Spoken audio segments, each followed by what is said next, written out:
Hello সকলকে, আমি তনুশ্রী। যারা ভিডিওটা দেখছেন সবাইকে আমার ব্লগে স্বাগত জানাই। দিনটা ২৪শে জুলাই ২০২৪, বুধবার। সকাল এখন ৭টা।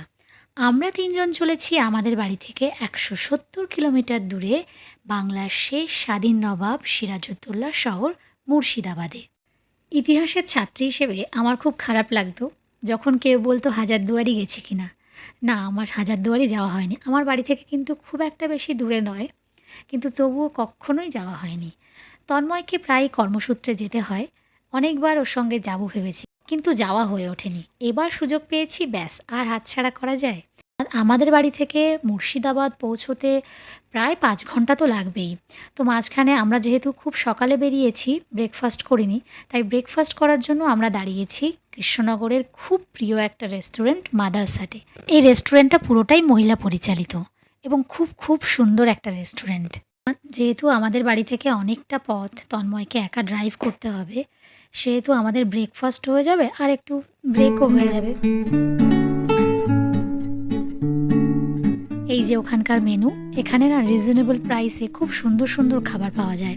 আজ আমরা ব্রেকফাস্টে অর্ডার করেছি মশালা ধোসা, তন্ময়ের জন্য যদিও প্লেন ধোসা, আর একটা মশালা অমলেট, দুটো চা আর সোনার জন্য স্যান্ডউইচ। প্রত্যেকটা খাবারই কিন্তু খুব খুব সুন্দর ছিল। তাড়াতাড়ি করে ব্রেকফাস্ট করছি কারণ এখান থেকে বেরোতে হবে। যদি তাড়াতাড়ি না বার হই তারপরে আবার তাড়াতাড়ি পৌঁছতেও পারবো না আমরা মুর্শিদাবাদে, কারণ মুর্শিদাবাদে গিয়ে তন্ময় ওখানে আবার কাজ শুরু করবে।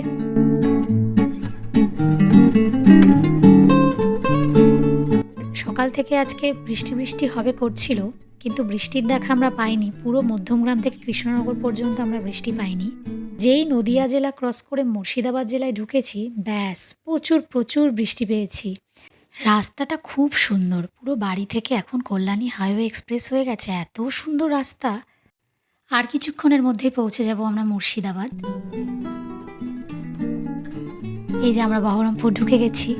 সব থেকে যেটা ভালো লেগেছে, বহরমপুর ঢুকতেই প্রচুর পুরনো প্রাচীন বড় বড় গাছ, এত সুন্দর গাছগুলো, আর গাছের ছায়ার নিচ দিয়ে আমরা গাড়ি চালিয়ে যাচ্ছি।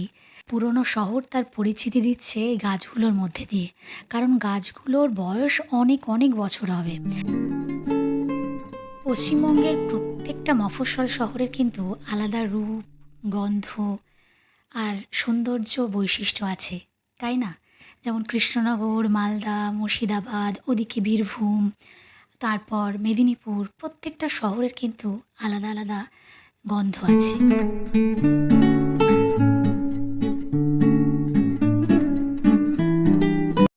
এই যে আমাদের ছোট ম্যাডাম আবার বাবাকে গুগল ম্যাপ দিয়ে সাহায্য করছে যে আমাদের হোটেলের লোকেশানটা এক্স্যাক্ট কোথায়। আমাদের হোটেলের নাম হোটেল পাইনউড। এটা বহরমপুরের লাল দিঘির একেবারেই সামনে। খুব সুন্দর হোটেলটা, আমার তো খুব ভালো লেগেছে। আর সবথেকে মজার বিষয় হচ্ছে, সোনা সেই ছোট্টবেলা থেকে যেখানেই যাক না কেন, ও কী করে, আগের ঘরে ঢুকে বেড টেড নয়, আগে দেখবে বাথরুম, এবং বাথরুম দেখে ও সার্টিফিকেট দেবে, বাবা মা ঠিক আছে। এবারও গিয়ে তাই, খাট টাট কিছু নয়, গিয়ে সোজা বাথরুমটা খুলে ঠিক আছে, ব্যাস। আমরা শুনে এত হাসি হেসেছি।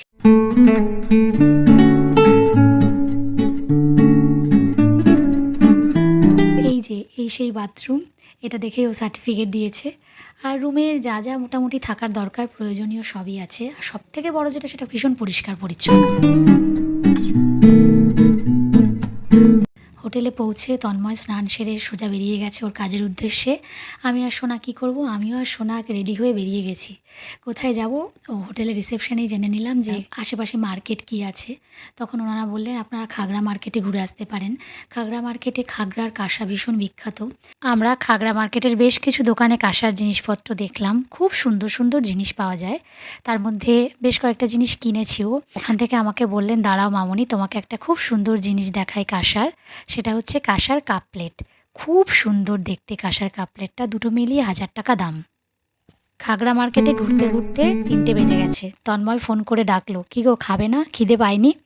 তারপর আমি আর সোনা চলে এলাম। আমরা দুপুরে সেদিন লাঞ্চ করেছিলাম আমাদের হোটেল থেকে 5 মিনিট দূরত্বেই আহার বলে একটি রেস্টুরেন্টে। রেস্টুরেন্টটা ভালোই, বেশ বাঙালি সমস্ত খাবার পাওয়া যায়, আর থালি সিস্টেমেও খাবার পাওয়া যায়। আমরা সবাই মিলে সেদিন নিয়েছিলাম স্পেশাল ভেজ থালি, কিন্তু ভেজ থালির মধ্যে আলু পটল চিংড়িটা ছিল। ওখানে কাজ করার সুবাদে তন্ময় ওখানকার বেশ খুঁটিনাটি অনেক কিছুই জেনে গেছে। সত্যি আমরা খুব সুন্দর লাঞ্চটা করলাম ওখানে সবাই মিলে।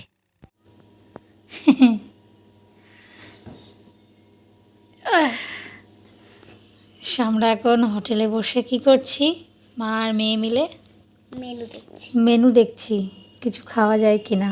আমি এটা খাবো। এটা হচ্ছে হোটেল থেকে দিয়েছে।